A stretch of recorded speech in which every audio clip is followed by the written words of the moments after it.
गंगा सूर्यपुत्री माँ ताप्ती की, आदि गंगा सूर्यपुत्री माँ ताप्ती की। आज के इस कवि सम्मेलन में उपस्थित कविता के मूर्धन्य श्रोता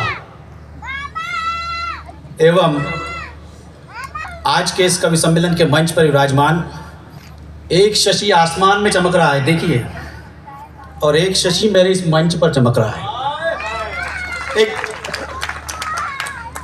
कविता के संस्कारों की जो बात की भाई साहब ने कि लोगों को दो शशि हैं लेकिन दो दिनेश भी हैं, दोनों सूर्य का पर्याय है। बिल्कुल बिल्कुल, शशि और दिनेश दोनों इस मंच पर है।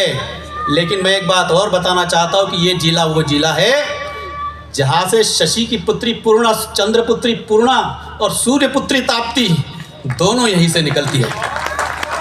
तो ये कहना चाहूँगा कि मंच सार्थक हो गया। दिनेश भी है मंच पर, शशि भी है मंच पर, ताप्ती भी है इस जिले में और पूर्णा भी है इस जिले में। मित्रों, मेरे मुल्ताई के मेरे भाई बहनों, उपस्थित मेरे पिता तुल्य बुजुर्गों, मैं क्या ही कविता पढ़ूंगा इस कवि सम्मेलन की टीम के सामने, जिनके सामने हमने कविता को जिया, कविता को पढ़ना सीखा। परम श्रद्धेय दिनेश दादा, दिनेश दिग्गज जी, परम श्रद्धेय शशिकांत जी, परम श्रद्धेय लक्ष्मण भैया, परम श्रद्धेय सुनील भैया, परम श्रद्धेय बावरा जी, इनके चरणों की धूल के बराबर हूँ भाई साहब। आइए मैं बताना चाहता हूँ, जिस माँ ताप्ती के संगम पर, जिस माँ ताप्ती की गोद में ताप्ती महोत्सव हो रहा है, ताप्ती हमारे लिए सिर्फ एक नदी नहीं है, ताप्ती हमारी संस्कृति है, ताप्ती हमारी विचारधारा है, हमारी रगों में बहता खून ताप्ती है, हमारे खेतों में किसान की हरियाली की चमक ताप्ती है। ताप्ती सिर्फ हमारे लिए कुंड नहीं है, आपके, मेरे, हम सब के पुरखों की इस धरती से उस अंबर तक की यात्रा का साक्षी है ये ताप्ती का वो सरोवर, जिसकी लहरों पर बैठो, जिसके कलकल निनाद को सुनो तो ऐसा लगता है कहीं ना कहीं हमारे पुरखे हमसे बात कर रहे हैं। ताप्ती हमारे लिए क्या है मित्रों? ये ताप्ती वो ताप्ती है जिसके जल का आचमन करने के लिए गुरु नानक देव स्वयं पधारे।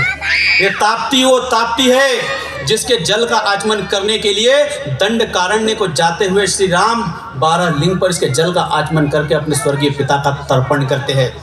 मित्रों, ये ताप्ती वो ताप्ती है जिसकी गोदी में छत्रपति शिवाजी महाराज की हिंदवी स्वराज की संकल्पना जन्म लेती है। कौन थे? दुनिया के इतिहास का पहला राजा जिसके दरबार में कोई स्त्री नहीं नाची। क्या संकल्पना थी छत्रपति शिवाजी महाराज की, और उस संकल्पना को कहाँ तक पहुंचाया गया? वो संकल्पना कहाँ तक पहुंची? बंगाल की उस घटना तक जो उस डॉक्टर के साथ हुई थी, या दिल्ली की उस दामिनी तक? मित्रों, छत्रपति शिवाजी महाराज कहते हैं कि जब समाज में दंड का विधान खत्म हो जाता है तब आताताइयों के फिन डोलने लगते हैं। उन बाजुओं को काट दो जो चीर द्रौपदी का खींचते। इतनी बड़ी संख्या में मात्र शक्तियां विराजमान है। मैं कहना चाहता हूं, समाज में कैसा दंड हो कि उन बाजुओं को काट दो जो चीर द्रौपदी का खींचते।